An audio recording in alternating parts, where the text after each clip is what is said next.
Akhir Agustus 2025 ini sangat mencekam teman-teman semuanya. Kenapa saya bilangin sangat mencekam gitu? Ini sudah mulai aneh-aneh gitu loh ya. Jadi ada salah satu pinjol legal yang mana hari ini katanya sekitaran 45 menit lagi dia akan mendatangi rumah si nasabah. Mereka akan melakukan pelacakan atau cek data melalui BI Checking atau BPJS Ketenagakerjaan. Siapkan dan standby-kan dananya dan harus dibayar lunas di tempat. Alhasil, si debetur sangat ketakutan, si debetur sangat kecemasan gitu loh. Saya tanya dulu buat teman-teman semuanya, siapa di sini yang mengalami telat bayar atau tidak mampu bayar di kredit pintar? Siapa di sini yang mengalami tidak sanggup bayar lagi seperti di Adapundi, di Easy Cash, ya? Dan siapa juga di sini yang benar-benar atas dasar sudah nggak ada lagi nih pilihan lain gitu loh, ya memang Galbay jalan satu-satunya seperti di Adapundi, di Uangmi, Dana Rupiah, Rupiah Cepat dan lain sebagainya. Nah, kenapa pinjol-pinjol itu saya sampaikan? Karena bahasa-bahasa yang mereka gunakan seringkali dilakukan oleh pinjol-pinjol tersebut, yang mana menyampaikan dalam 45 menit ke depan akan ada debt collector lapangan yang akan berkunjung ke tempat Anda, standby-kan dananya dengan lunas. Takut nggak teman-teman semuanya? Yuk, yang ketakutan isi di dalam kolom komentar yang ketakutan teman-temanku. Ya, karena kita sebentar lagi juga sudah memasuki bulan September ya. Jadi teman-teman yang mendapatkan hal-hal seperti itu, saya berharap ini harus benar-benar dikendalikan pemikiran Anda gitu. Karena kalau pemikiran Anda tidak Anda kendalikan, yang ada hidup Anda akan dihancurkan sehancur-hancurnya gitu loh ya. Karena akan berdampak negatif banget gitu loh. Karena kalau sudah ada bahasa 45 menit lagi kita akan berkunjung, 45 menit lagi kita akan datang dan segala macam, pasti orang akan berpikir yang aneh-aneh. Orang akan berpikir, waduh ini gimana ya, waduh ini gimana ya. Pokoknya semua hal yang menakutkan diri mereka akan pikirkan. Itu kebiasaan dari orang-orang yang berhutang. Padahal teman-teman semuanya, kata-kata dengan bahasa 45 menit mereka akan datang dan segala macam. Sebenarnya kita kan masih bisa melogikakan. Kenapa masih bisa melogikakan? Kalau memang dia mau berkunjung 45 menit lagi, harusnya tidak ada pemberitahuan melalui WhatsApp.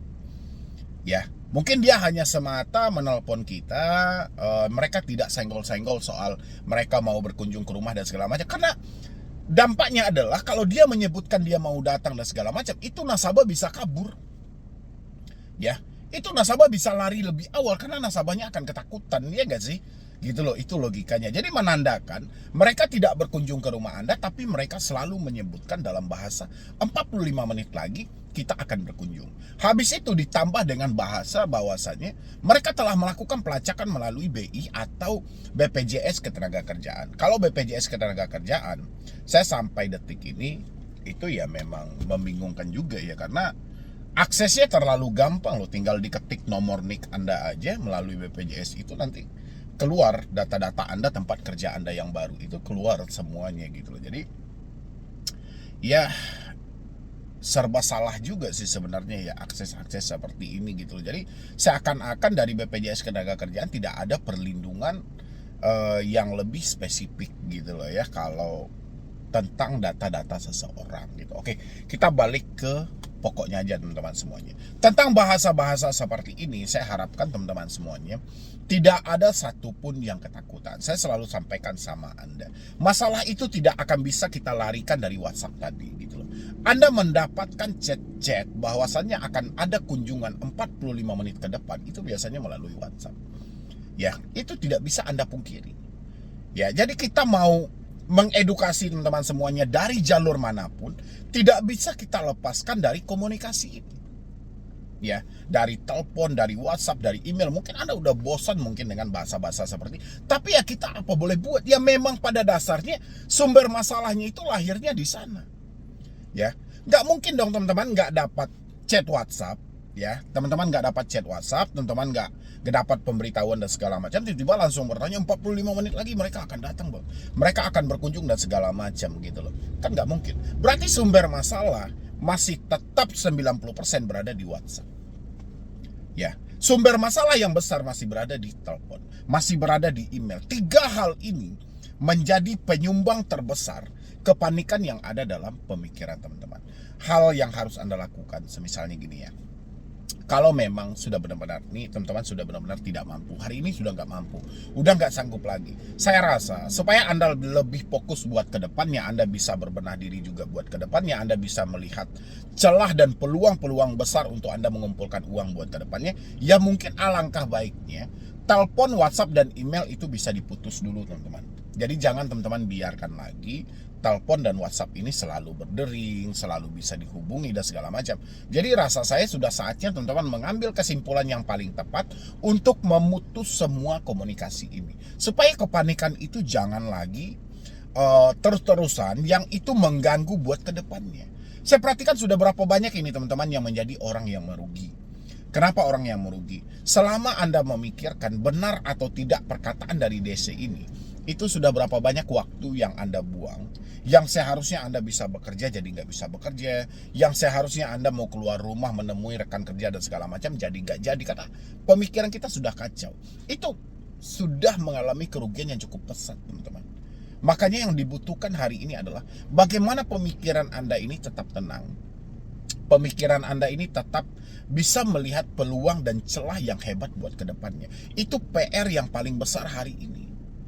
Kalau teman-teman masih membiarkan, teman-teman masih sibuk menerjemahkan, ini benar gak bang? Benar gak dia mau datang? Benar gak dia mau berkunjung? Benar gak ini terjadi pelacakan lokasi dan segala macam? Ini bisa hancur kita lah teman-teman semuanya. Makanya saya selalu menghimbau di dalam video ini, saya tidak bosan-bosannya teman-teman semuanya memberikan edukasi sama Anda bahwasannya komunikasi yang Anda biarkan hari ini itu adalah sumber masalah yang akan mengacaukan pemikiran Anda. Itu adalah sumber masalah yang akan memperpanik diri Anda gitu loh. Itu yang terjadi teman-teman semuanya. Jadi kalau ini masih teman-teman biarkan dan masih teman-teman berupaya untuk ya sudahlah saya mempertahankan aja lah, nanti takutnya kalau saya ganti nomor ini malah merembes kemana-mana dan segala, itu sama aja Anda sudah mencelakai diri Anda sendiri gitu loh. Anda sudah tahu pemikiran tidak bisa diajak kompromi ketika kita mendapatkan telepon, hati tidak bisa diajak berdamai ketika kita sudah membaca sesuatu dari WhatsApp, ya begitu juga dengan email. Tapi ya Anda malah membiarkan, berarti kan sama aja Anda mencelakai diri Anda sendiri. Harusnya begitu kita tahu sumbernya ada di sini loh, dari telepon, dari WhatsApp, dari email. Kita sudah tahu sumbernya. Bagaimana sumber masalah ini tidak muncul lagi? Ketika sumbernya sudah kita basmi, otomatis akibatnya tidak perlu kita pikirkan. Ya nggak sih?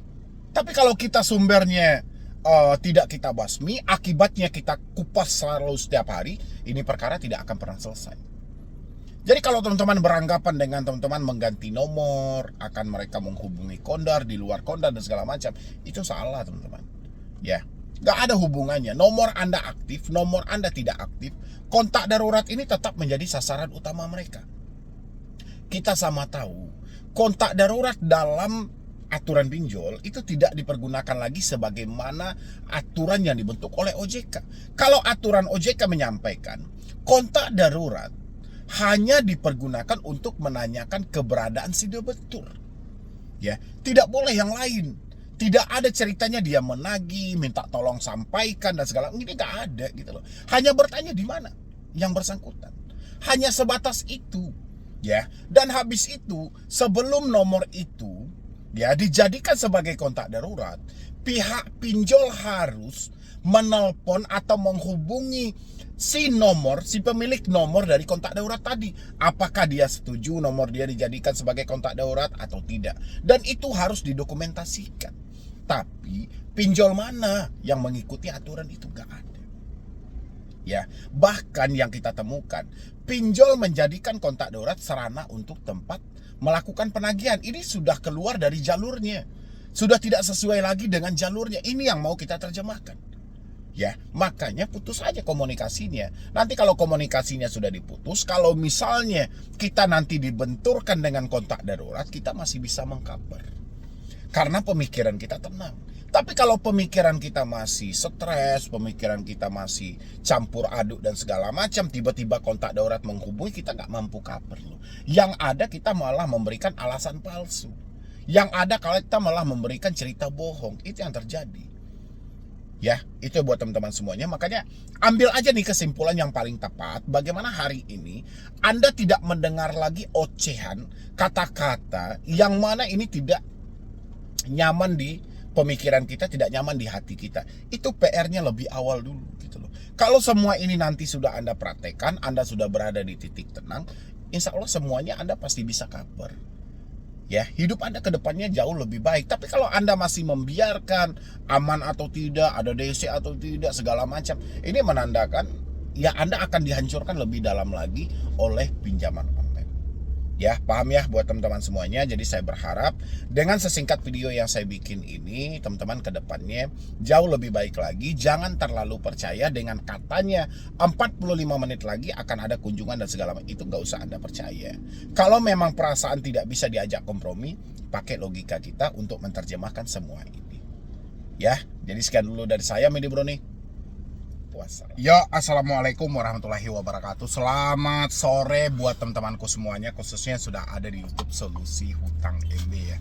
Ini luar biasa banget teman-teman semuanya. Saya perhatikan beberapa hari ini banyak orang yang mengeluh ya, tidak bisa live di TikTok karena diblokir pemerintah karena ada aksi demo gitu loh. Aksi demo yang sangat luar biasa, yang mana semua kita yang live tentang menyangkut urusan demo-demo di DPR dan segala macam itu dianggap nantinya sebagai provokasi atau memancing lebih banyak massa lagi, sehingga pemerintah mengambil kesimpulan untuk menghapus untuk khusus live di TikTok. Yang jadi pertanyaan saya adalah, kalau memang pemerintah mempunyai power sebesar ini gitu, ya sebesar ini power pemerintah, bisa loh dia menghentikan live TikTok aja, dia bisa kok, ya kan, tinggal dia hubungi TikTok. Dan kenapa judi online, pinjaman online itu seakan dibiarkan selama ini gitu loh. Padahal kan kalau pinjol itu kan sudah banyak tuh masalah-masalah yang terjadi gitu loh, ya kan, ribut-ribut di DPR mengabarkan pinjol ini begini segala macam. DPR juga yang ribut-ribut gitu loh, ya kan, masalah pinjol dia sampai dicaci maki, ada foto yang begana begini segala macam. Tapi kenapa tidak bisa dilakukan pemblokiran? Judi online juga sama kok. Kan perannya ini di sini ada Kominfo kan, ada Komdigi kan. Ya, kenapa begitu susah? Apakah masih berdalih situs mereka ada di luar negeri gitu? Ini sangat merugikan rakyat Indonesia. Harusnya pemerintah PK dalam hal ini, benar-benar pemerintah ya memperhatikan kembali bagaimana susahnya rakyat yang sudah terjebak di dalam ranah pinjaman online dan judi online ini gitu loh. Ini bukan perkara main-main lagi, tapi ini sudah tingkat keseriusan yang luar biasa. Ya, pemancingan aksi massa ke DPR misalnya gitu ya, mungkin fokusnya ke sana dulu ya. Itu kan memang statement yang dikeluarkan selama ini kan selalu bermasalah. Sadar nggak sih permasalahan itu terjadi dari mana gitu loh? 1 bulan Bapak Prabowo setelah dilantik gitu loh, apa yang keluar? Statement apa yang keluar hari itu gitu loh? Bermacam-macam masalah. Ya, itu 1 bulan Bapak Prabowo setelah dilantik. 2 bulan muncul lagi kebijakan. Kebijakan yang diambil itu selalu mengandung kontra yang sangat besar. Ya, dan pemerintah selalu blunder. 1 bulan ya, Prabowo setelah dilantik, pajak PPN katanya 11 jadi 12. Akhirnya blunder, berubah. Ya, tapi di balik meja kita nggak tahu. Entahkah jalan atau tidak, ya kita nggak tahu. Ya, habis itu muncul masalah di Raja Ampat, di sini. Pokoknya bermunculan masalah itu gitu. Itu beban bagi rakyat. Ekonomi makin sulit. Keadaan makin tidak terkendali. Tapi pinjol selalu saja memancing masyarakat untuk terus meminjam. Padahal kita sama tahu, sekali mereka meminjam berakhir dengan kemiskinan. Kita sama-sama tahu, sekali pinjol meminjamkan dananya kepada masyarakat, itu keuntungannya luar biasa gitu. Pinjam 1 juta aja itu bisa dibalikan sampai 200% bunganya gitu. Ya, walaupun secara aturan OJK telah menyampaikan, wah, pinjol legal itu sudah kita atur bunganya biar jadi 0 sekian persen. Fakta di lapangan seperti apa gitu? Kalau memang seperti itu, nggak mungkin dong KPPU menemukan dugaan kartel ya di dalam pinjaman online gitu. Saya berharap proses yang berlangsung sekarang sidang KPPU itu dengan pihak pinjol itu jangan sampai terhenti dan siarkan terus kepada publik, karena ini masalah yang sangat serius. Jadi bukan masalah ucapan DPR aja yang melukai hati rakyat, sebenarnya banyak lagi kebijakan-kebijakan pemerintah, program-program pemerintah yang mana menghancurkan rakyat semuanya gitu. Seharusnya saya mengedukasi tentang pinjol. Seharusnya pinjol ini belum layak disajikan ke masyarakat, karena kita tahu karakter masyarakat Indonesia itu seperti apa gitu. Tapi kita apa boleh buat? Ya, saya perhatikan pemerintah yang penting bagi mereka ya kayaknya pajak aja gitu loh. Apalagi Menteri Keuangan ya. Yang penting bagi dia pajak gitu loh. Soal program dia seperti apa ya terserah. Yang penting yang dibaca datanya, bukan soal faktanya. Mau faktanya orang menangis darah, mau faktanya orang hancur-hancuran dan segala macam, mereka tidak peduli sama sekali. Ya. Yang jelas bagi mereka datanya masih baik, mereka masih bayar pajak. Kan tujuannya kenapa pinjol itu dibikin legal, dibikin resmi kan untuk menarik pajaknya kan. Sementara pinjol membebankan semuanya kepada rakyat Indonesia. Ya, rakyat Indonesia di tengah situasi seperti ini tidak ada pilihan sama sekali. Dia tidak bisa memilih, wah ini mana yang benar, ini mana yang benar. Dia nggak bisa memilih gitu loh. Ya, dia nggak bisa memilih lagi ini pinjol layak atau tidak, layak atau tidak. Dia nggak tahu. Yang penting bagi dia bagaimana perut yang kosong ini bisa terisi. Bagaimana kebutuhan yang mendesak ini bisa terpenuhi. Ya itu bagi mereka. Jadi mereka tidak peduli lagi mau seperti apapun gitu loh. Makanya dari pemerintah coba dilihat lagi, apakah rakyat kita sudah layak disodorkan dengan pinjaman online. Sementara kita sama-sama tahu, sementara kita sama-sama paham bahwasanya pinjaman online ini tidak layak dan belum pantas sama sekali. Bunganya yang besar, cara penagihan tidak beretika, cara-cara yang mereka gunakan terkadang sudah tidak nyambung gitu loh. Belum lagi begitu banyak korban diduga gara-gara teroran pinjaman online. Dan selama ini sejak kehadiran pinjol itu masih bermasalah. Saya di era Bapak Jokowi aja saya sampaikan, Pak, ini bukan perkara main-main. Ya, saya selalu bersuara di media saya yang kecil ini gitu. Ini bukan perkara main-main. Pinjol ini adalah perkara yang sangat serius. Dia benar-benar menghancurkan ekonomi rakyat Indonesia. Begitu mereka masuk, baik pay letter maupun pinjol, itu sudah berakhir dengan kemiskinan. Makanya saya selalu mengambil kesimpulan, pinjol adalah solusi alternatif untuk memiskinkan rakyat Indonesia. Tapi apa boleh buat, kita harus melapor kemana gitu. Ya, belum lagi kebebasan judi online. Ya, judi online dan pinjol saya rasa saling terkait gitu. Kalau nggak dana yang terkumpul dari judol itu sebagian saya duga itu diinvestasikan ke pinjol. Ya. Tapi yang saya herankan kenapa pemerintah tidak bisa memblokir dua hal ini. Judol salah satunya, kenapa tidak bisa diblokir? Kan bisa dihentikan. Mana situs yang bisa masuk ke Indonesia dan mana yang tidak. Tapi live di TikTok bisa dihentikan, live di media sosial bisa dihentikan, supaya jangan memancing massa. Sampai di sini teman-teman paham nggak sih sebenarnya gitu? Makanya saya himbau buat Anda yang mengalami telat bayar di pinjol, yang tidak mampu bayar pinjol, tidak sanggup bayar pinjol, hentikan gali lubang tutup lubang. Lebih baik berhenti bayar pinjol, ya, daripada Anda jual-jual aset, daripada Anda gali lubang tutup lubang, yang mana ini tidak akan pernah menyelesaikan masalah yang ada. Ya, sekarang kita sudah bisa melihat. Bayangin sama teman-teman, untuk mereka supaya jangan terlalu banyak massa yang demo ke sana, ya, akhirnya dimatikan ruang live-nya. Ya, berarti kan pemerintah punya power dalam hal itu. Pemerintah mempunyai akses dalam hal itu. Kenapa judol dan pinjol dibiarkan? Ya, seakan-akan tidak terjadi apa-apa. Silahkan isi di dalam kolom komentar dan kompaklah semuanya, berhenti bayar pinjol, jangan gali lubang tutup lubang lagi. Karena gali lubang tutup lubang tidak pernah menyelesaikan masalah. Kalau Anda pengen bayar hutang, bekerja dan berusahalah, kumpulkan uang Anda, negosiasi pokok yang Anda terima kalau mereka mau. Kalau mereka tidak mau, tanggung aja resikonya, nama Anda tercatat dalam skor kredit bermasalah. Tapi ini bukan ancaman serius yang harus Anda takuti, karena BI checking itu adalah ketakutan pinjol, ketakutan leasing, ketakutan bank, bukan ketakutan diri Anda.